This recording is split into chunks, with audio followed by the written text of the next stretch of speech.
Welcome to the Saturday Slam and Jam here on the Athletic NBA Daily. On today's show, we're talking snubs, we're talking surprise teams and an update on that. And then we're talking to Jay King about the Boston Celtics. But before we get to all that, Al, tell me about the top stories this week. Andrew, the top story this week is I'm sick, so if my voice sounds weird, I apologize. The top story in the NBA this week was the announcement of the All-Star reserves. In the East, we got Jaylen Brown, Pascal Siakam, Darius Garland, Evan Mobley, Cade Cunningham, Damian Lillard, and Tyler Hero. Now, that is 3 All-Stars for the Cleveland Cavaliers, which is the 4th time in franchise history that they've had 3 All-Stars in the same season. Now in the West, we've got Anthony Edwards, Anthony Davis, James Harden, Jaren Jackson Jr., Alperen Şengün, and Jalen Williams, a.k.a. J-Dub. This is James Harden's first All-Star appearance since 2022, his 11th overall, which ties him with Steph Curry for 4th most among active players. Wow. Now, the announcement of the All-Star reserves always brings with it cries of snubbery, and this year was no different. One of the biggest snubs was Kings center Domantas Sabonis, who is averaging 21 points per game with 14.5 rebounds and 6.5 assists. He's been a big part of Sacramento's turnaround this season, bringing them back from the depths of despair and firmly into the play-in race. Unfortunately, anytime something good happens to the Kings, anytime there's a whiff of good vibes, the universe must unleash all hell on Kings fans. And this week, that came in the form of a report from multiple reporters saying that the Kings were listening to trade offers for guard De'Aaron Fox. Now, Fox has been with the Kings since he was drafted in 2017, made an All-Star game in 2023, helped the Kings break their 16-year playoff drought. Fox has made it known that he wants to go to San Antonio to play with Victor Wembanyama, but our own Sam Amick reported that the Kings have heard from over half the teams in the league about Fox's availability. Now, another popular All-Star snub was Trae Young, who was averaging close to 23 points per game, to go along with a league-leading 11.4 assists per game. Now, the Hawks were having a nice season, Andrew. They peaked at around 22-19. They were the 6th seed just a couple weeks ago. Similar to the Kings, however, there's more drama in Atlanta than just a snub. Since hitting that 22-19 mark, the Hawks have lost 7 in a row, tumbling down to the 9th spot in the East. And to make matters worse, it was announced this week that Hawks forward Jalen Johnson has a torn labrum in his shoulder. He's going to miss the rest of the season. Johnson was having an awesome season, averaging close to 19, 10, and 5, and was one of only 6 players in the league to average at least 1 3, 1 steal, and 1 block per game. Can you name the other 5, listener? I will give you until the end of this sentence. Again, that is 1 steal, 1 block, and 1 3 per game. The other 5 are Victor Wembanyama, Shai Gilgeous-Alexander, Jaren Jackson Jr., Draymond Green, and PJ Washington Jr. Wow. Another All-Star snub was Grady Dick. I'm kidding, of course, but I needed an excuse to talk about the red-hot Toronto Raptors. Now, we admittedly haven't talked much Raptors this season, and I'd argue for good reason. But this team decided it was time to start winning, and they've won their last 5. They've won 7 of their last 8, including a win over the Boston Celtics. This run has brought their record all the way up to 15-32, so still pretty bad. But, you know, if you're worried about their draft pick, they'll probably be fine. Now, unless Masai Ujiri decides to be a buyer at the deadline, and according to Mark Stein this week, the Raptors have emerged as a team to watch for Brandon Ingram. What do you think about that, Andrew? No? I don't think much of that. The Raptors aren't the only team on a 5-game winning streak. Joining them are the New York Knicks, who got 2 big home wins this week. The first, a 143-106 blowout win over the Memphis Grizzlies, which they followed up with a 10-point win over the Denver Nuggets.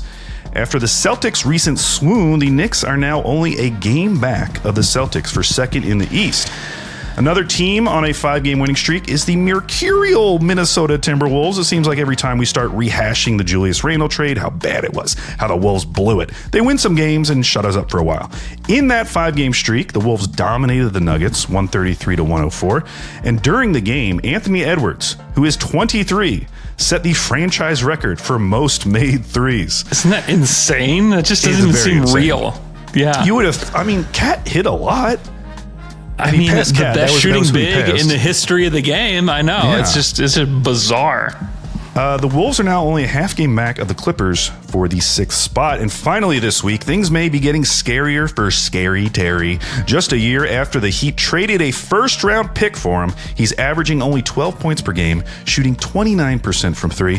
Things are bad on the court, but they look worse off the court because this week we found out that federal prosecutors have opened an investigation into whether Rozier manipulated his performance during a 2023 game as part of an illegal sports betting scheme. The gambling ring that is being investigated for abnormal betting is the same group that was involved in the Jonte Porter scandal that led to his permanent dismissal from the NBA. Ooh, boy. And those were the top stories this week, Andrew. Brutal. Let's go to our BetMGM line of the week, Al. Brought to you by BetMGM. And this week, I want to talk about the Sixth Man of the Year race here, which looks like Peyton Pritchard has this like going away. He's a minus 165 to DeAndre Hunter, who's second, who's a plus 240. And then Amen Thompson's plus 700. Then on down to the winner of last year's Naz Reid plus 1200. And Peyton Pritchard has been awesome this year. I think we don't really talk much about it with Jay King later, but his season has been amazing. He's averaging 14 points per game, 3.6 rebounds, 3.5 assists per game, shooting 41% on 7.5 attempts per game.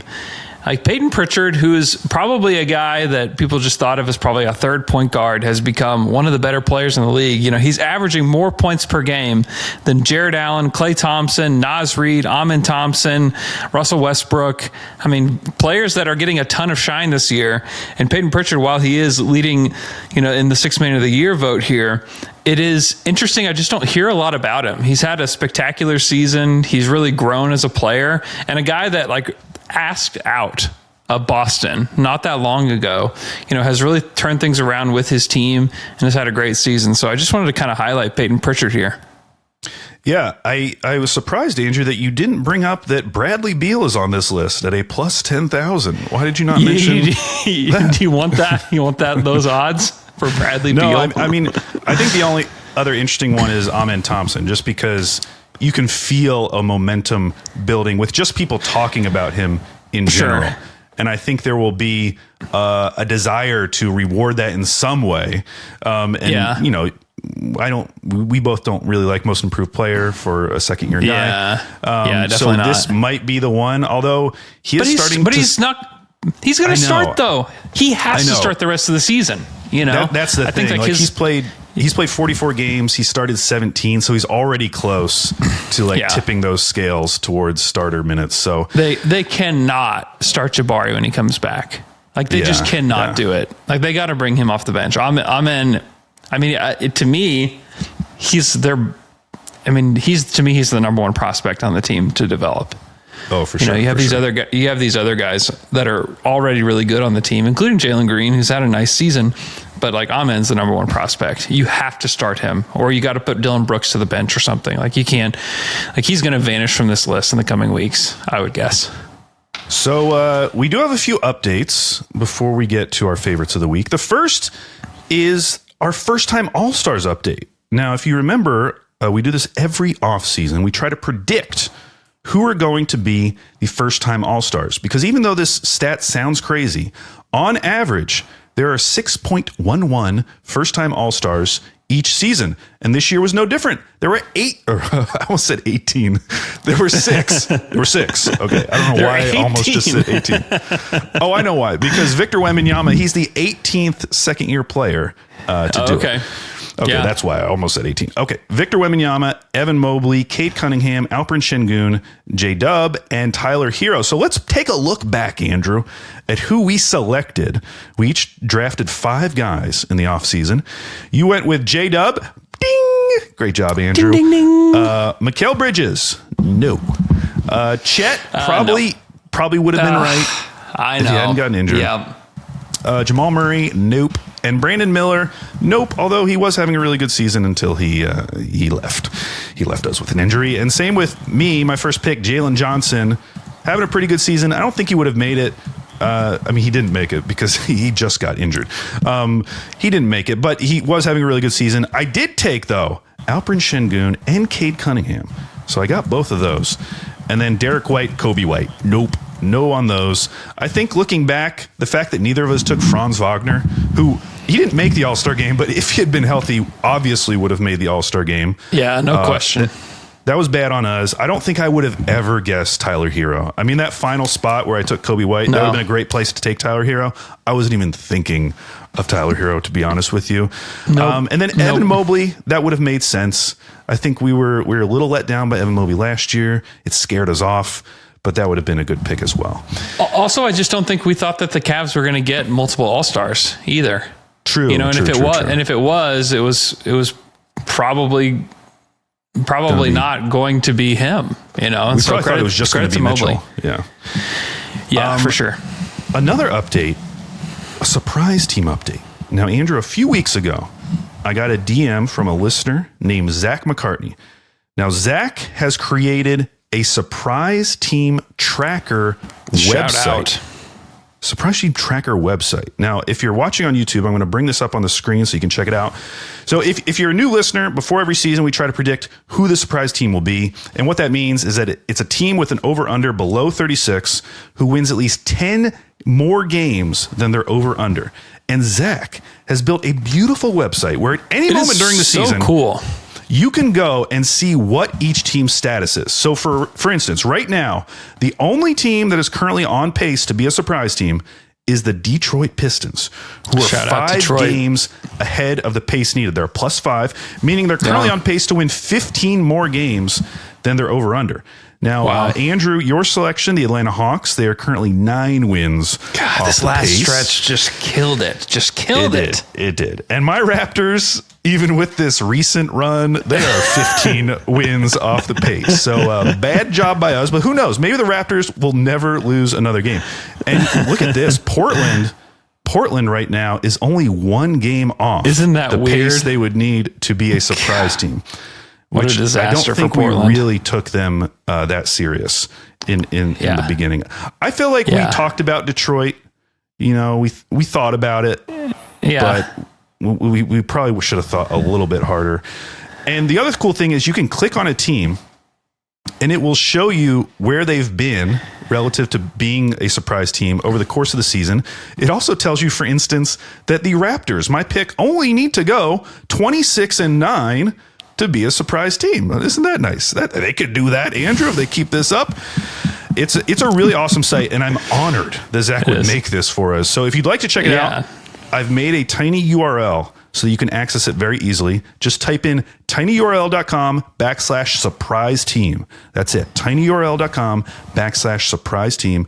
And you can go check it out too. It's very cool. Thank you, Zach.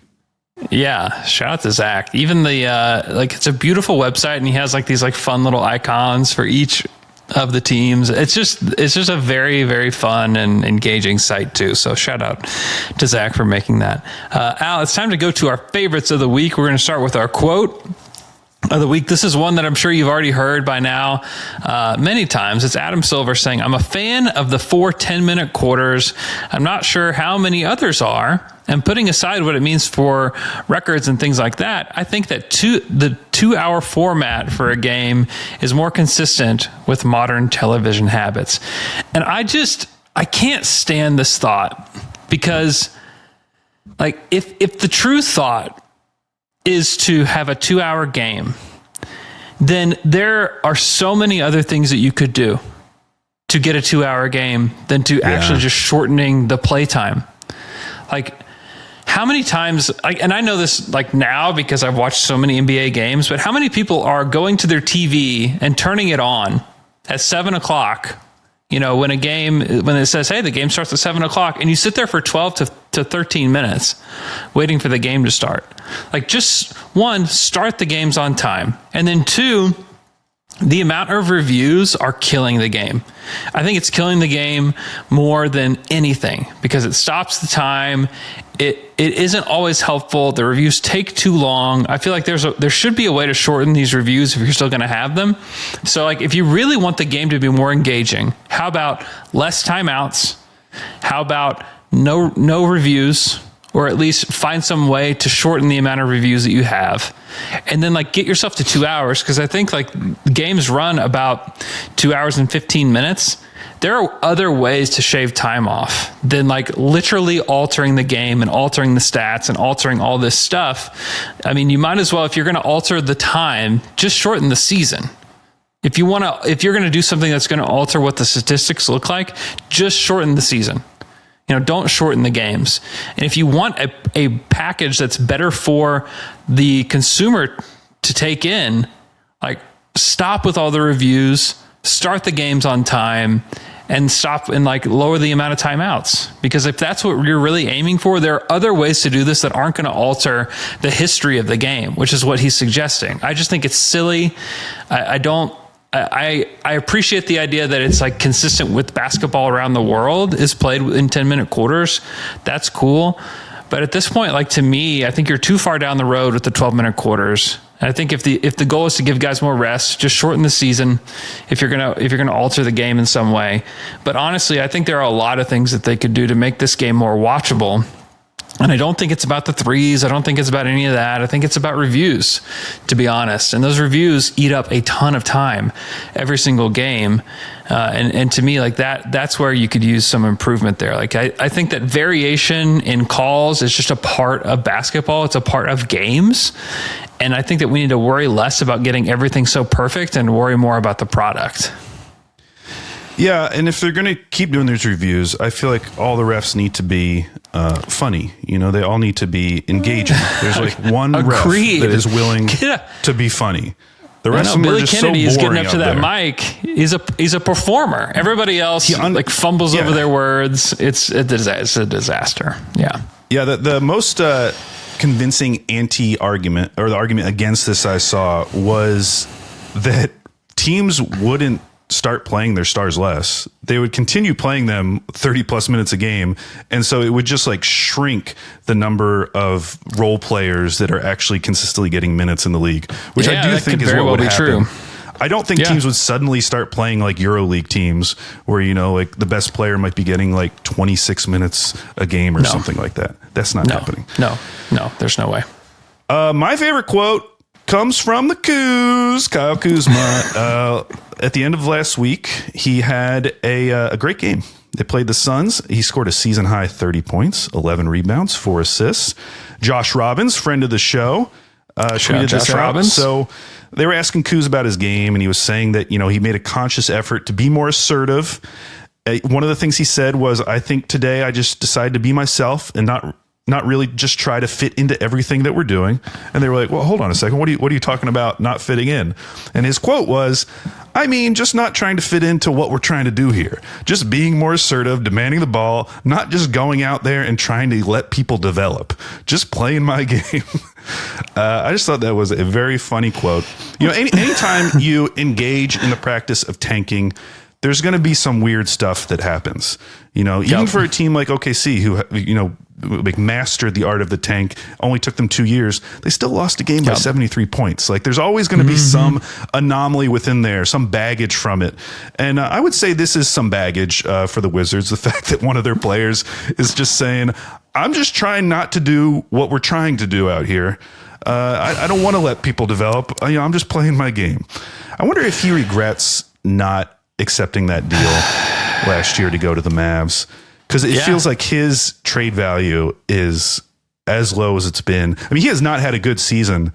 In some respects, like this was like a showcase game for Kuzma, I guess, because it did remind you, okay, like this guy still is able to do this. But it just doesn't feel like other teams are as interested in him as they might have been last trade deadline a year ago. Yeah. This is why you have to trade these guys. This is why if you're going to go into the tank, you have to trade these guys, and you have to go let them be somewhere else. You just cut your losses and you try to get what you can for them, and then you let them go, because otherwise it's just devolves into situations like this. Yeah, you need guys definitely past their prime who know they're past their prime, like Jonas Valanciunas. Like, that works. Yeah. Okay, our favorite stat this week, Andrew, mine is about the Wizards. Let's just continue some Wizards talk. They've lost 16 in a row. I'm a big fan of streaks, losing or winning, so I'm very excited to see where this one goes. This means that they've now had 2 separate 15-game losing streaks in one season. And I wanted to find out how rare that was. So I went over to StatHead, did some clicking, and here's what I found. By my count, in NBA history, the Wizards are only the 7th team to have 2 15-game losing streaks in a season. They've actually had 3 15-game losing streaks in the last calendar year. That's pretty impressive. But not as impressive as the 92-93 and 93-94 Dallas Mavericks, who over the course of 2 consecutive seasons had 4 separate 15-game losing streaks. That's great. Very impressive. Now, I was going to go through some of these other teams, but I got completely sidetracked, as you will now hear. So the first team to do this, lose 15 games twice in a season, the pioneers of being ass, were the 1968 San Diego Rockets, who despite their 15-win season that year, had an all-star that season. And his name was Don Kogis, Donald R. Kogis. I hope I'm saying his last name correctly. Now, I found out several things about Mr. Kogis that I found entertaining. So first, Wilt Chamberlain once described Don as, quote, the most jumping white boy I've ever seen. That's a great quote. Wouldn't you love if Wilt Chamberlain called you the most jumping white boy he's ever seen? I'd have that on my tombstone. Yeah. Yeah. In the 1966-67 season, Don is playing for the Bulls, okay? Now, San Diego would be an expansion team the following season, the year that they would actually do this. And so there was going to be an expansion draft. Kogis' name was accidentally added to the list of unprotected Bulls players because the team's owner mistakenly added him to the list while he was drunk on a flight to New York for the draft. So that's how he ends up in San Diego during their inaugural season. Makes the All-Star game, though. He actually made 2 All-Star games in a row with San Diego. And then lastly, depending on which source you believe, Kogis is sometimes credited with introducing the alley-oop to basketball, a play that was originally called the Kangaroo Cram. That's what it used to be called, the Kangaroo Cram. This all sounds so made up. This is unbelievable. How did we get away from the Kangaroo Cram? God, how did we? And the cram, by the way, spelled with a K to go along with kangaroo. So yeah, that's my favorite stat this week. Also, another favorite Wizard stat for me is that if you go and look at the standings, you can do expanded standings, and you can look at teams' record in 10-point games. So games where the difference was at least 10 points. And, so for a team like Cleveland, they've had 32 of these games. They're 28-4. OKC's had 30 of these games. They're 29-1. Even the bad teams like Utah Jazz, they've had 25 of these games. They're 5-20 in those games. The Pelicans have had 26 of those games. The Washington Wizards have had 38 of those games, and they are 2-36 in those games. I mean, they've only played 47 games. 38 of the games have finished with a difference in double digits, and most of the time not favoring the Wizards. I mean, in comparison, the Hornets, who are terrible, 12-32, they've only played 19 of those games. Wow. They've doubled them. The Wizards have doubled them. What a team. Yeah, I have another stat coming at you for my favorite stats of the week. More whiz? More whiz. Just get ready. So I wanted to, this is like a great time of the year. You're halfway through the year. I like to pull up lineup data. And so I was looking at the best and worst 5-man lineups that have played at least 175 minutes together, which is a lot. It's like basically the top 50 lineups and minutes played. And so I wanted to give you the top and bottom 5 of these groups. So we'll start with the best. We'll start with something good. The Sacramento Kings actually have the 5th best 5-man unit with Fox, Herter, DeRozan, Murray, and Sabonis at a plus 9.5. The 4th best is the San Antonio Spurs with Chris Paul, Champagnie, Steph Castle, Harrison Barnes, and Wemby at a plus 13.6. Then you have the Pacers in third here with Halliburton, Mathurin, Nembhard, Siakam, and Turner at a plus 15.8. The Thunder starting lineup is also at a plus 15.8 with SGA, Dort, Cason Wallace, J-Dub, and Hartenstein. And then the best lineup right now through 40-ish, 45-ish games of the season is the Boston Celtics with Jaylen Brown, Tatum, Holiday, Derek White, and Al Horford manning the middle at a plus 20. They're just crushing teams with Al Horford at center. And then the worst. Let's get to these worst teams. The Chicago Bulls are coming in at number 5. This is Giddey, Kobe White, Levine, Patrick Williams, and Vooch. are a minus 5.1. The Houston Rockets, which surprised me, have the fourth worst lineup among lineups that have played a lot of minutes together, with Van Vliet, Jalen Green, Dylan Brooks, Amin Thompson, and Şengün is a minus 5.8. The New Orleans Pelicans, which is not a surprise to see them on here, CJ McCollum, DeJounte Murray, Herb Jones, Trey Murphy, and Yves Missi are a minus 7.5. And now we get to the real bad ones. Those ones are normal bad, but these are real bad. The Portland Trailblazers with Simons, Toumani Camara, who might have the most fun name to say, I feel like you have to say both names. He's like a double name, fun name guy. Toumani Camara, Jeremy Grant, Denny Avdia, and DeAndre Ayton are a minus 17.1. But it gets much worse when you get to the Washington Wizards, who with Jordan Poole, Bub Carrington, Bilal Coulibaly, another fun name, Kyle Kuzma, and Sarr are a minus 33.5 together. That's incredible. With one of the most played lineups in the league, minus 33. There's no team that touches that. Congratulations, Wizards. You have cracked the worst lineup in the NBA that actually plays a lot together. Congratulations. Yeah, I was on the Wizards subreddit, and they had the stat of Bilal's stats with and without Kuzma. And it really is like a big difference. They got to get rid of Kuzma. He's got to go. He's got to go. We got a week till the trade deadline, which we're doing a trade deadline special here on this YouTube page, by the way, for the Athletic NBA Daily. We'll be live all day long next Thursday, so be sure to join us. And hopefully we'll get to announce a Kyle Kuzma trade and get him out of there. Hey, Andrew, I just got a stat texted to me live, Andrew. Seriously? Okay, let's Who hear would you it. guess in the month of January, minimum 30 attempts, who has the top pull-up 3-point field goal percentage? Obviously, it's going to be someone crazy. Yeah, it's got to be somebody strange. It's got to be somebody guesses? strange. I don't know, Kyrie Irving? Shout out to Blake who sent this to me. It is none other than Scoot Henderson, 51.5%. Wow. In the month of January. Isn't that wild? Seems cool and completely unsustainable. We'll see, Andrew. It's not March. January's a real month. Okay, so you have to accept it. That's true. This is not March. Yeah, I would definitely not believe it if this was March. Okay. Favorite player. Now, my favorite player this week, another all-star snub, perhaps, depending on your opinion, Tyrese Maxey of the Philadelphia 76ers. Now, it's been a rough year for the Sixers and Maxey somewhat, who has struggled at times to carry the load for the Sixers team. He is averaging a career-high 27.1 points per game, but his three-point shooting, which has kind of been his calling card, down under 34% on the season. Yeah. But he's steadily been getting better this season and is currently on an absolute heater. This week, in 4 games, Maxey averaged 33 points per game, shooting 53% from the field. This was all part of a 4-game winning streak for the Sixers. They saw them pick up some legitimately big wins, including their biggest win of the season, 3-point win over the Cavs. In a game against the Lakers, Maxey had 43 points, 2 off his season high.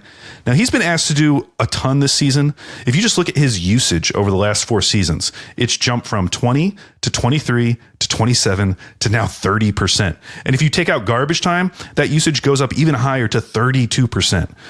And wow. It felt like that was a little too much for him early in the season, but it's starting to feel like he's getting more comfortable in that role. He's been great in January. You know, it's been a mostly miserable season for anyone associated with this team, but there finally does seem to be like something for Sixers fans to cheer about. They still haven't passed the Bulls. However, they are like tied with them in the standings. So I expect that the Sixers will move into that 10th spot sooner rather than later. But yeah, Tyrese Maxey, I'm just glad to see him finally getting back to the Maxey that we know and love. Yep. My player is another schnub because it's International Schnub Day. Here, we're recording this on Friday. And a guy that we haven't talked about, a guy that I don't think is being talked about enough as a snub is Kyrie Irving, who has had a really nice season. The Mavericks are the only 25-plus win team right now that don't have an all-star, which is surprising.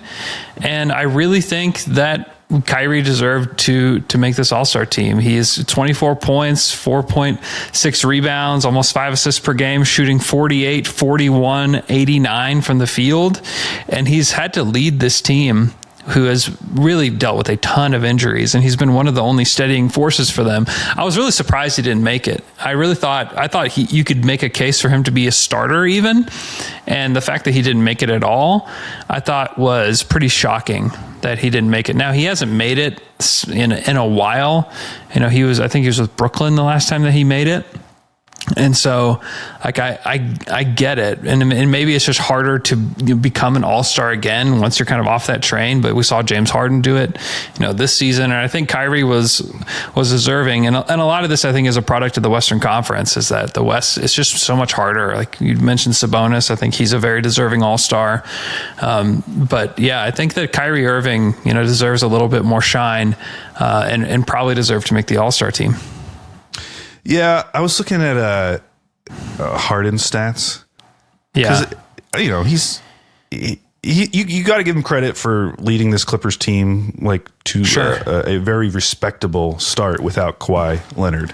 Very surprising start. I mean, they've basically been in the 6th spot for a while now. Mm-hmm. But at the same time, Andrew, shooting 39.9% from the field. That's what I was going to bring up. Under 40% from the field. 45% on 2-pointers. Turning the ball over on almost 20% of his possessions. It's brutal. I just think either Sabonis or Kyrie deserve that. Sabonis, if you look at Sabonis's on-off numbers, they're crazy. They're a plus 14.5 with Sabonis on the court. And it's not just their offense getting better. Their defense actually gets significantly better too when Sabonis is on the court. So yeah, I probably would have taken either of those guys over Harden, even acknowledging that, what Harden has had to do this season is pretty tough. Yeah. It is. All right. Favorite moment of the week. Mine came, it was a single play in Clippers Bucks. You probably saw it if you saw any highlights. Kawhi had it out the 3-point line. Derek Jones Jr. screened Giannis. Dame came up to guard Kawhi, and Kawhi just went behind his back so casually. Just left Dame completely behind. Then he drives. You're already like, oh my gosh, what a move. He drives, and Brook Lopez is right there. He finishes an up and under, avoiding Brook Lopez at the rim. Watching it live, I was blown away. It felt like it just came out of nowhere. Like, I know that he's been getting better and better as he continues his comeback. But that was like a genuine wow moment for me. Just a realization that, man, Kawhi is still really good. And he looked so good on that play, so smooth, so confident. And it's just really exciting because if we can get a healthy Kawhi in the playoffs, what if we got a first round series? It'd probably be an ugly series, but Clippers Rockets. Wouldn't that be fun? Harden going back against his old team. The Rockets' first playoff having to face off against that Clippers team. Just, a really nasty team. I think that would be a disgusting series, but maybe a really fun series. And if we got a healthy Kawhi, that would be great. Yeah, that Clippers team could really throw a wrench into a lot of teams who are, one of the upper echelon teams in the West right now, just because they have a lot of experience. And it's going to take almost what feels like a miracle to get them there healthy, but who knows? My moment of the week is from the Grizzlies-Rockets game on Thursday night. With 6:18 left in the game, the Rockets were up 115-107. The Rockets would go on to score only 4 more points in this game. Just a brutal stretch of shooting from the Rockets. But the moment that got me was at the end of the game. The Rockets are up 119-118. Van Vliet misses a 3 with 15 seconds left. And Jaylen Wells gets the rebound, has this clear path to get a dunk and take the lead. And he actually does dunk it. But the official thinks that Taylor Jenkins called a timeout, and he stopped the play. But at the replay, you can see that Jenkins clearly did not want a timeout. He was actually motioning his arms and saying, go, go, go. But the official somehow, at his back turned to Jenkins, thought that he was trying to call a timeout, and the official completely stops the game. And this is one of those moments. I really think the officials very rarely actually determine the outcome of any game. And I think this is a moment where it was hanging in the balance, where it was oh my gosh, the Grizzlies would have taken the lead had they not called this timeout. That was not called. Jenkins was out of his mind. He was raging. And there was funny. Awesome. There was a fan behind Jenkins who was almost mimicking what Jenkins was doing, who was standing up, who's sitting courtside. It's so funny. But Luckily, Jaren Jackson gets fouled on a free throw and then goes in and makes two, and the Grizzlies end up winning, and they get those points back anyways. And I also just have to believe that the official, no matter what happened on that play, that whistle was getting blown. Jaren Jackson misses a wide open, 2-pointer. Somehow there was going to be a foul call. There was going to be a whistle for a makeup call in this in some way. But I'm glad that it ended up going the right direction, because it could have been like one of those weird moments where it's like all on the official that this loss happened. And it's a big game between, the number 2 and number 3 teams in the Western Conference. And so you hate to see the officials kind of butt in like that. But that definitely was corrected there in the final minute. So I thought that was just a crazy moment.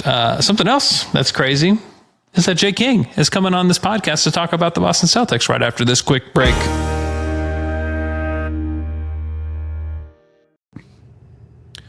Okay, Andrew, it is time for the Wheel of Fandom, the weekly segment where we spin a wheel, it lands on a team, and we become fans of that team for the next week or the next 3 weeks in this case, because 3 weeks ago, the wheel landed on the Boston Celtics. And over that period, the Celtics have gone 6-5. They are now 33-15, still second in the East, but only a game up on the New York Knicks. According to Cleaning the Glass, the Celtics still have the 3rd-ranked offense, 6th-ranked defense. Andrew, if our favorite team is the Celtics, who is our guest? It's got to be Jay King, Celtics beat writer at The Athletic. Jay, welcome back to the show. Thanks for having me, boys. It's always good to have Jay King in the house. Jay, the Celtics have not had a 4-game winning streak since late November. This slump that started sometime in December has continued for over a month now. Do you feel like this team is any closer to figuring things out and getting back to the team that we saw at the beginning of the season? So I do. It took them a while, I believe, to adjust to Kristaps Porzingis coming back. Their slump, whatever you want to call it, started right around the time he came back from injury. He missed the first 17 games of the season. But not only that, he then had 3 injuries over the next 10 games and was just in and out of the lineup. And so they just kept having to bring him back, go back to life without him, reincorporate him again. And it was just kind of clunky. And for a while, even their starting lineup, which was amazing last season, one of the best lineups in basketball, was getting shredded. Their first 9 or 10 performances, their first 200 or so minutes, they were minus 11 points per 100 possessions, which is impossible with the amount of star power they have. Lately, that has turned around. They've started to crush teams again with that group on the court. Kristaps Porzingis, the last month or so, has been fantastic. And so I think they're starting to turn around, but they've got to string wins together. Like you said, they haven't had 3 straight wins in a long time. And it just hasn't been super consistent lately. They've handed away games late in the clutch with some weird crunch time mistakes. So I do believe they're coming out of it. They're showing signs. They're beginning to transform back into what they used to be. But it's been a weird stretch. If you forget about the slump for a second, when you think about when this team has been at their best this season, are there any areas where you think they could be better than last year's team come playoff time? So maybe. I just feel like Jason Tatum and Jaylen Brown have a level of physicality that they haven't always had. Porzingis, he's shooting right now at an incredible rate. And if you look at his stats throughout his career, he's always been a good shooter, but not a great one. But because he's 7'3", it really matters that he's as good a shooter that he is. But if he's a knockdown shooter, then it's totally different. And I feel like his post-ups, they might want to use those more often even. He's just an incredible post-up player. He just bashes switches in the post. He's as efficient as it gets. And because he rarely played in the playoffs last year, that's your answer. If they're going to get better, just having Kristaps healthy throughout the playoffs would be a great way to start, because when he's out there and they're flowing and they're making the right decisions, reading the game the right way, there's not much you can do to stop them, because if you switch that, Kristaps will kill you on the switch, If you don't switch it, then Tatum or Brown is going to have a pretty easy time. So I think that's the obvious answer, just a healthy Kristaps. So late game issues have popped up a lot during this recent stretch, including the Rockets game this week. Is there anything specific that you're noticing with late game play, or do you think that most of this is just variance that will eventually just correct itself? Yeah, I think a lot of it's variance. Like that stretch against the Rockets, they had Luke Cornett out there. When will Luke Cornett be out there in a tight game that they really, really need to win? Yeah. He was guarding Alperen Sengun. Like, somehow they let Sengun just have a straight line to the rim. You're not going to see that very often. The next play, like, they just have a miscommunication error, and Cornett and Jaylen Brown try to pre-switch, but they don't do it in time, and so Jaylen is closing out, and Amin Thompson is able to get into the paint very easily. He might have got into the paint anyway, but would have had a much tougher time if Jaylen was squared up against him. So that was a weird one. They had the Pelicans game where Derek White just dropped the ball out of bounds on an inbounds pass. I don't think that'll happen very often. Then he had a 5-second violation that same game with 6 seconds left. The Clippers game, they're up 6 with a minute, and then all of a sudden they're just throwing it all over the place. Joe Mazzulla is literally out at half court trying to call timeout. Refs won't give it to him. You can see him for seconds just calling timeout. They don't give it to him. Jaylen gets called for an offensive foul later in that play. That doesn't happen very often. So it's just there's been a lot of weird stuff. And I'm not trying to give them excuses because they also need to execute better. Their crunch time defense needs to be a lot better. Their fourth quarters in general just need to be a lot better. But a lot of it is just weird stuff has happened during this stretch. And over the course of a season, that stuff happens. But for them, it's all happened. It's all been jammed into a 1 or 2 month stretch. Thank you for the plug. Yeah, the native plug. Okay, looking ahead to the playoffs, knowing that Boston probably won't enter these playoffs as quite the overwhelming favorite that they were last season, are there any potential first-round matchups that you think might worry Celtics fans? I mean, I'm looking at Pacers, Heat, and Magic. How would you rank those potential matchups? The Magic, I've been a Magic fan for a long time. I think the way they play defense is just incredible. Those guys can really, really defend. And I don't know if they have enough offense to challenge a team like the Celtics, but even if that's a 4 or 5 game series, you come out of that, you're bruised, you're beaten, you've dealt with Jalen Suggs for 7 games, you've dealt with the size and physicality of Franz Wagner and Paolo Banchero. You're not going to be feeling great about yourselves coming out of that series, I think, because you probably struggle to score. Nobody's really in rhythm. If I were them and the Magic are near the bottom of the standings in the Eastern Conference, that's the team that I wouldn't really want to play. Last question. Jason Tatum, I feel has had a really good season. I feel he's not having the scoring season he did a couple years ago, but I feel he's just doing everything a little bit better. I feel he's a little bit better passer, a little bit better rebounder, a little bit better just team player in general. And defensively, I've thought he's been pretty good. What are your thoughts on his season so far? Yeah, I mean, it goes back to last season too. During the playoff run, he shot 20-something% on threes, and he was still awesome. It's really hard when you shoot that high volume to shoot that poorly and still be great at basketball. But he's screening, he's moving off the ball, he's getting off the ball when he's double teamed, he's in charge of the offense, he's in command.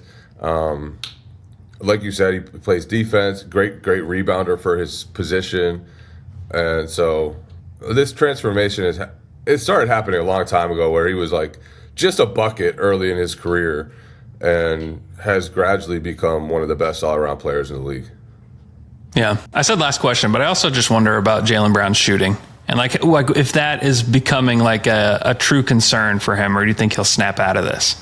Yeah, it's been a weird season for him because his playmaking has gone way up. His assists have gone up. He's making much better decisions at the rim. Where he's had the biggest dip is like long twos or mid-range twos. And last year he was automatic. For the past 5 years, he's been very good at those. And so the rate that he's hitting those shots right now is kind of might be fluky how poorly he's shooting. I don't know if he'll get back to where he was last year, where it was like long twos seemed automatic, fadeaways seemed automatic.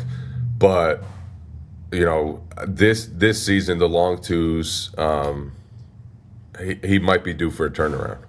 Well, Jay, thank you for answering all our questions about the Celtics, but it is now time to play Andrew versus the Beat, our weekly trivia show where Andrew goes head-to-head against an NBA beat writer. This week, it's Jay King for the Celtics.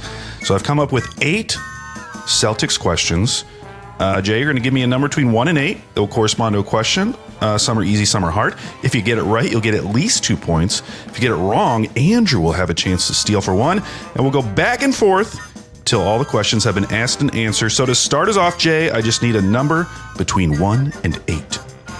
First, I just want to lodge a protest. I know you guys rigged this game against the guests. And, Wow. and I just want to get out in front of that. If I win, it's because I've overcome a cheating job. If I lose, it's because of the cheating job. So I'll go with 4. Question number 4. Sam Hauser takes 85.5% of his shots from 3. Among players who have played at least 25 games, only 3 players in the NBA have taken a larger percentage of their shots from 3. How many can you name? You get 1 point per correct answer. So you could get 3 points here. Start off really high. Am I allowed to look at the standing, like pull up my phone and look at the standing so I can see the teams just to remind me of which teams are out there? Who plays in the NBA? I need that to trigger my Who's in the NBA? I promise I'm not cheating right now other than looking at the standing. I just need to see Just reminding yourself who NBA plays in the NBA. to remind me of. So, okay, I'm looking at Boston. No, there's no other player on Boston who does that. New York, I'm going to say no. Philly, no. Toronto, no. Brooklyn, probably not. Cleveland. Let's go all 30, baby. I'm going to go with Merrill. That is correct for 1 point. Wow, your good strategy call, is J-King. working. We got Merrill. Milwaukee. AJ Green might be a possibility, but that's not an answer yet. Okay. I'm going to go to Indiana. Indiana, probably not. Detroit, no. Chicago, they get them up. They really get them up, but I don't know if They're trying to. they have anybody. Miami, Duncan Robinson. Duncan Robinson's added some 2s to his game lately, so I'm going to say no there. Orlando, this is... All right, let me look at the West. I don't think anyone else in the East, other than maybe AJ Green, is on this list. So you got 1 possible name. Lakers, no. Clippers, probably not. Phoenix could have like some random bum who does that, like just a role player next to KD and Booker. Damn it. Okay. You want this so bad. I do. Yeah, I don't know why you're trying so hard when you know it's rigged. Has Klay Thompson morphed so much that he's there too? Have his 2s gone down? Probably not. He's got more to his game than that. San Antonio, no. New Orleans, probably not. Okay, this is hard. I'm gonna go with AJ Green. That is correct for another point. Wow. Jay. One more. You're doing here. great. You're making this long answer worth it. I need to find another one. I need to go 3 for 3. He's like whittling this down. This is amazing. I will say I do not think you will go 3 for 3. So that means this is a random player. I don't think I'll go 3 for 3 either because those two stood out to me, but nobody else does. Yeah. Just nobody. Absolutely nobody. I can't pass, though. Who am I going to say? Yeah, just throw out a random guy. Just throw out a name. Shoots a lot of threes. What if you got it right? You got to go some semi-tall white guy, which is like the theme of this answer so far. Semi-tall white guy. Those are the guys who just launch. The 6'7" guys that teams draft as simply as specialists. Yeah. Oh, man. Man.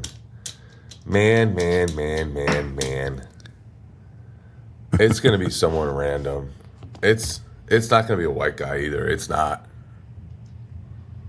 I'm going to say a Phoenix bum. I'm going to go Ryan Dunn. Okay. Phoenix bum. That is incorrect. The Phoenix bums. Shout out to Ryan Dunn, the Phoenix bum. Ryan Dunn. Andrew. I know he's a non-shooter, but I feel like he still takes all threes. I can tell you right now. That was not even close, by the way. That was a terrible He's only guess. at 52%. Andrew, do you have any guesses for the final name? You've had a lot of time to think.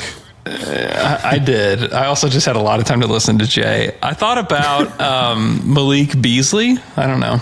Okay, that is also incorrect. The random guy plays for the Orlando Magic. It's Caleb Houston. Houston. Weird. I heard the other day, and I don't even know if this is true. I heard that Caleb Houston has never dunked. Could you look this up? I could look it up right now. He's got to be the only 6'7" guy. If this is true, I don't know if this is true or not. He's got to be the only 6'7" guy in the league who has never dunked. He has never. Isn't that weird? I googled has Caleb Houston ever dunked, and the AI overview on Google says yes, he has dunked the ball. On July 10th, 2023, Bleacher Report posted a video of Houston performing a dunk. So that was in the summer. What? When the only July recollection of you dunking a basketball is in July, that's bad news. It's a big problem. Well, what's funny? If you go on Basketball Reference, they have your number of dunks, but they also have the percentage of your field goal attempts that are dunks. And in his rookie season, it was .005, which means that he missed a dunk as a rookie, and maybe that scared him off. And it's been zero ever since. Wow. Andrew, the board is yours. You're already down by 2 in this scam. Number 1. Okay, this is a very special question because this is the first ever Slam and Jam listener submitted question. Okay, this question comes from listener Nicholas Boonstra, who emailed me this question. Jason Tatum, averaging a career high 9 rebounds per game. Who was the last Celtic to average double-digit rebounds in a season? And as a bonus, you can get a bonus point if you can name the season that they did it. Oh my gosh. Okay. Double-digit rebounds in a season. Yes, who was the last Celtic to average double-digit rebounds? This makes me think it's got to be a long time ago then. Because maybe you don't know Nicholas's game. Maybe he's fooling you. Maybe it was very recent. I know. Because my mind goes to one guy, but I don't know if he played enough. I'm going to go Time Lord, but I feel like that's wrong. Andrew, that is incorrect, which means, Jay, you can steal. So I've been covering the team since 2012, 2013. Full time. I don't know if anybody that I've covered has ever averaged double-digit rebounds. I just had another name pop in my head that I will guess if Jay doesn't guess him. Probably hasn't. He's never been a super high rebound total guy. These are going to be long answers for me because I've got to properly deduce. I've got to beat the cheat. Is what I have to do. Beat the cheat. Maybe we'll change the name of the game to that. The one who might have had a chance is Jared Sullinger, who was an absolute rebound machine. Sullinger. When he was playing a lot. Yeah. They had Chris Humphries too, but he probably didn't play enough. He was a rebound Chris destroyer. Humphries.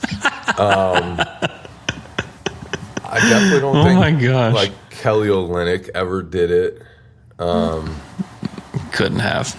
The bigs lately, like Kristaps didn't get there last year. I'm gonna go Kevin Garnett was the last one to do it. Kevin Garnett. That is also incorrect. It was Al Jefferson. Dude, that was my second guess. That's what Garnett the never guess did I it? was about to say was Al Jefferson. Dang it. 06-07 season. Wow. Now, of course, I didn't double check this. I probably should have. KD But, get? let's see. Kevin Garnett. He slowed down a little bit, I guess, once he got to the Celtics, because he used to be a big time bounder. Yeah, you would with think the in that Wolves. first season. Yeah, he averaged 9.2 in that first 8.9. season at Boston. 9.2 in the first season. Wow. So close. Wow.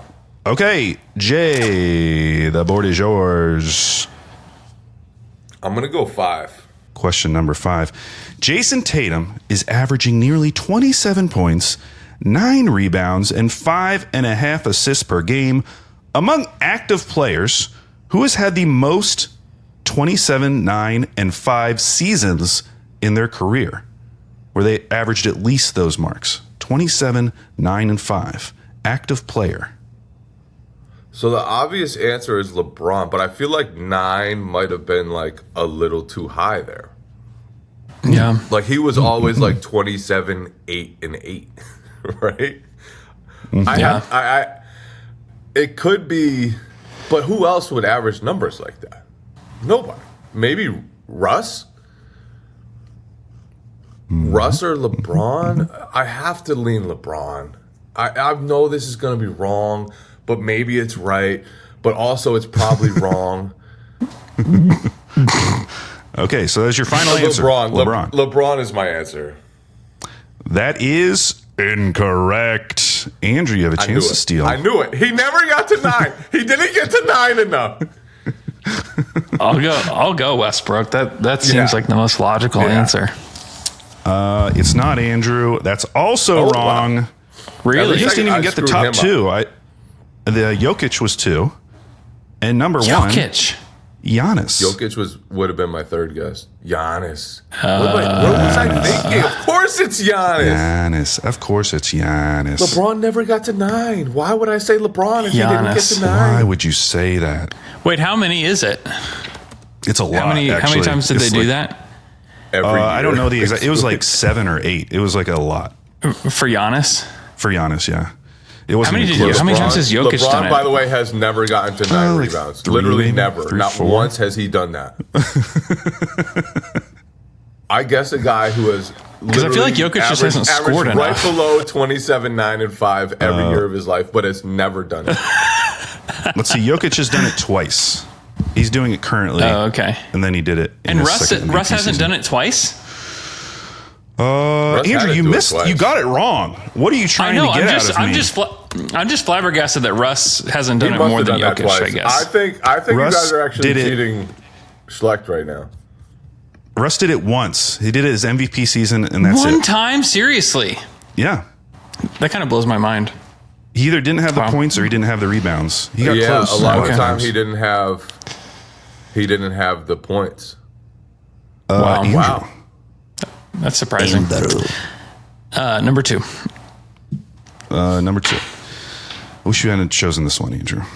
Is that okay? Thank you. Because the answer changed. That was dumb. Okay, I know it. I'm going to change this question a little bit.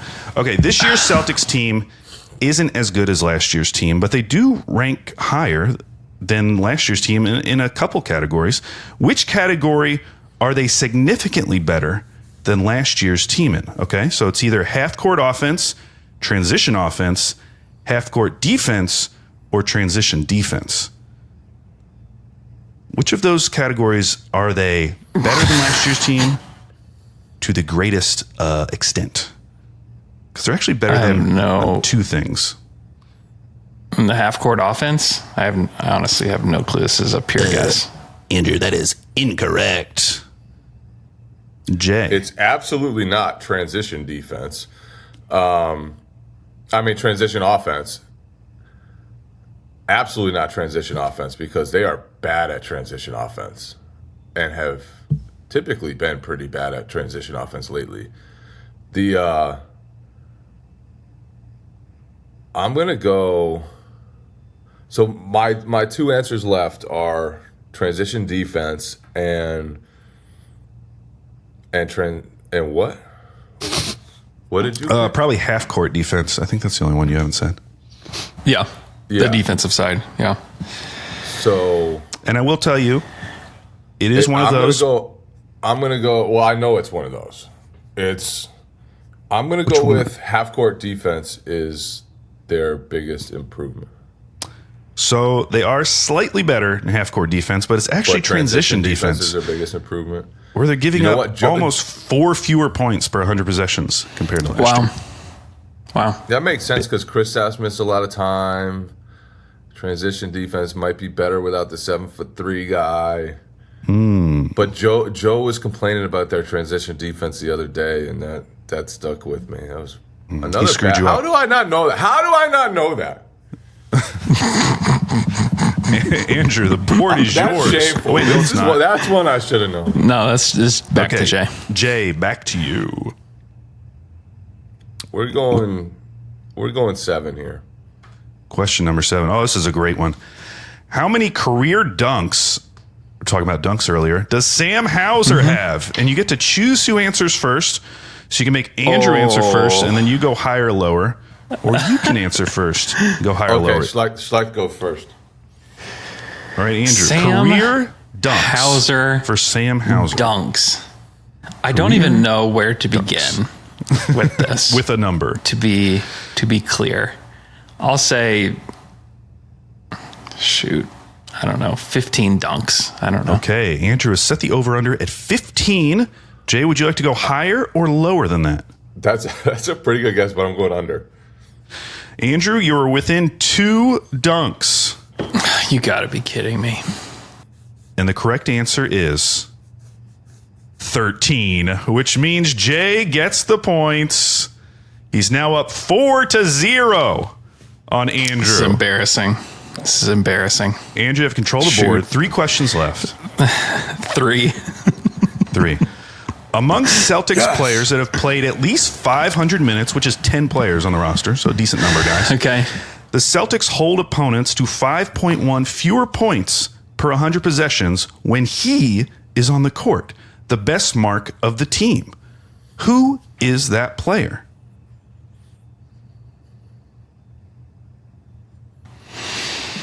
Derek White? No, Andrew. Jay, do you got a guess? This is according to Cleaning Al Glass. Horford or Luke Cornett. I'm going to go Luke Cornett. Jay, that is correct. Wow. Jay is now up 5-0. Putting it on Andrew. This is embarrassing. And this is brutal. Still 2 questions to go. Jay, you could make it even worse. Let's go. Okay. 8. This will be a fun one. Thank God Jason Tatum got a triple-double this season, because otherwise the Celtics would be one of 12 loser teams that haven't recorded a single triple-double this season. We're going to name all 12 of those loser teams. So how this works is Jay, you'll give an answer, then Andrew will give an answer. We'll go back and forth till one of you stumbles. Bring up the stumbles. standings again? Sure. So this is these are teams that have not recorded a single triple-double this season. Hopefully there wasn't one last night, because I actually didn't check. But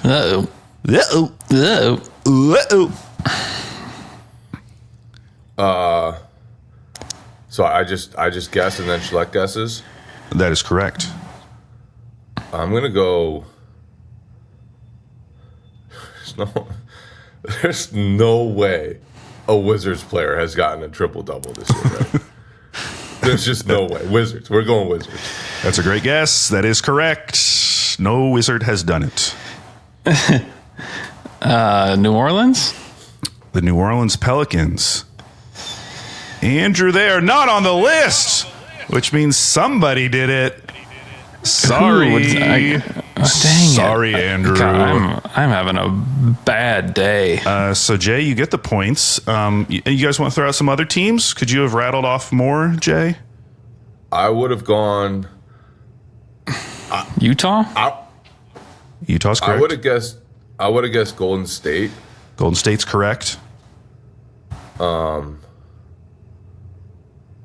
Atlanta? No, Andrew. I'm sure Jaylen Johnson did it. Oh, Jaylen Johnson. That's right. Raptors? No. Scotty Barnes, maybe? Scotty. God, I'm really bad at this one. I would Stop. guess I need to stop talking. The Heat don't have one. They do. I don't know who it was. I don't know who it was. It could have been anyone. Maybe it was Duncan Robinson. The other teams. Duncan Robinson. Brooklyn. Help us. Charlotte. Okay. Which Charlotte's actually surprising because Yeah, LaMelo Charlotte, hasn't that's gotten one that is really surprising. Cleveland, Indiana, Minnesota, OKC, Orlando, Phoenix, and Portland. Yeah, I didn't think that Shea had done it, but I questioned myself But you didn't know. with that. I'm so surprised. LaMelo's got to get his boards up. Yeah, what in the world? Andrew, you're down 7-0. Okay. Uh-huh. But you do have a chance to score 2 points. So you could end this game 7-2 if you can get this last question correct. Okay. This is Al Horford's 18th season in the NBA. Mm-hmm. The last time a player with 18 years of NBA experience played for the Celtics, he only played a couple minutes. Who was it?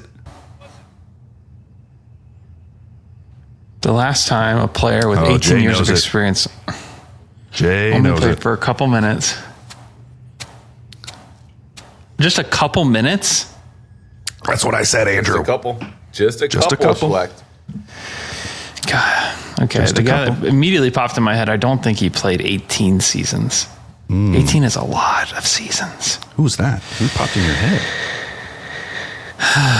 I'm going to get this so wrong, I think. I mean, I thought about Blake Griffin, but I don't think he played that long. So I just don't. I think he played more than a couple minutes. I also just think about PJ Brown. But that's probably too far back. All right. I'll say PJ Brown, but whatever. Andrew, that is incorrect. Jay, what is the answer? Joe Johnson. Joe Johnson played 2 minutes in his 18th season. Joe Johnson. He was a COVID call-up. A COVID call-up. He hadn't played in years. Yeah. And they called up Joe Johnson, and it was magical. He hit a jumper, and the TD Garden crowd went wild. And he hadn't played there since his rookie season with the Celtics. It was an amazing moment. It really was. I love these details. Wow. Wow. I can't believe you don't remember that, Joe Andrew. Johnson. Listen to how special that was. It was a very special So time. our final score. has vacated my brain. Jay King, 8. Andrew, 0. This is one of my most embarrassing performances, honestly. I have nothing to blame it on except for my own brain. So, hey, go read Jay King at The Athletic. He's always writing great stuff about the Celtics. And then he has a podcast called Still Potable. You can find it on YouTube. You can also, is it just on Patreon? Is that right, Jay? Patreon, baby. Patreon.com/stillpotable. It's a great show. Go check out Still Potable. Jay, thank you so much for coming on the show. Thank you guys for having me.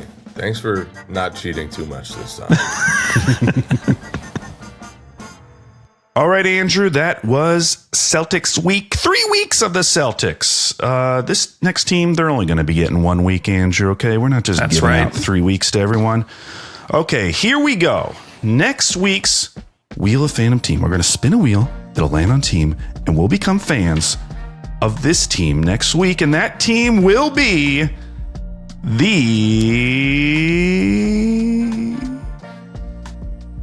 Houston Rockets. Houston Rockets, not bad. Houston I was hoping for a Rockets. team that might have a chance to make some trades. It feels like the Rockets want to stand pat True. through the deadline. So that's a little disappointing to me, but the Rockets are super fun And they're playing close games all the time, or you got the Amin Thompson stuff. So looking forward to that. Hopefully we can get our guy Kelly Iko on here.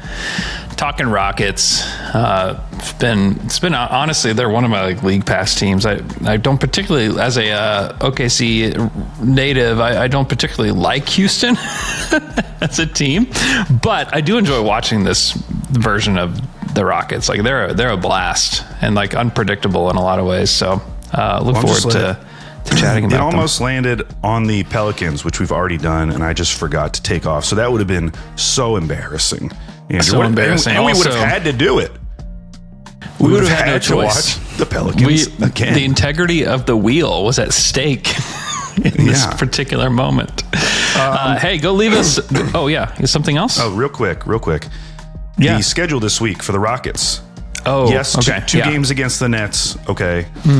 But the other 2 games at the Knicks and at the Wolves. Great games. That Wolves one will be a lot of fun. Yeah. That Grizzlies game, which we talked about earlier in the show, like those games have been just a blast.